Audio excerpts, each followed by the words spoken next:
We are at one of you guys' favorite sections of the library, and that is the magazines. We have lots of different magazines for you guys to look at, starting with Highlights, which has puzzles and stories and a lot of fiction stories, lots of cool word finds and things like that in it. Next we have Lego Club magazine for those of you guys that are into Legos. We have Discovery Girls, which talks all about things like could she be your BFF, your texts, should your parents read them, hidden meanness, why are girls so mean, things like that girls might be interested in.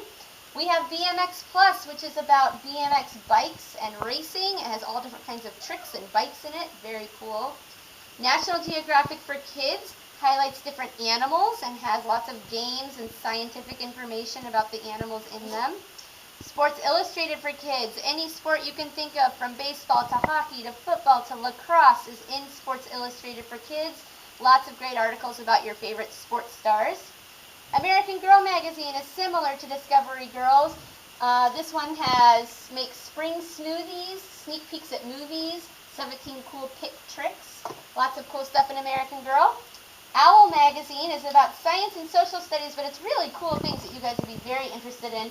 This one talks about how kids in other countries go to school all around the world. It's also got lots of cool games and mazes and jokes and things like that.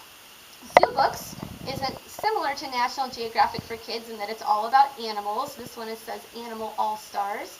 Learn all about your favorite animals with Zoo Books. And finally, we have Chop Chop magazine. For those of you that like to cook, this is a magazine with recipes, and it shows you how to be a great chef.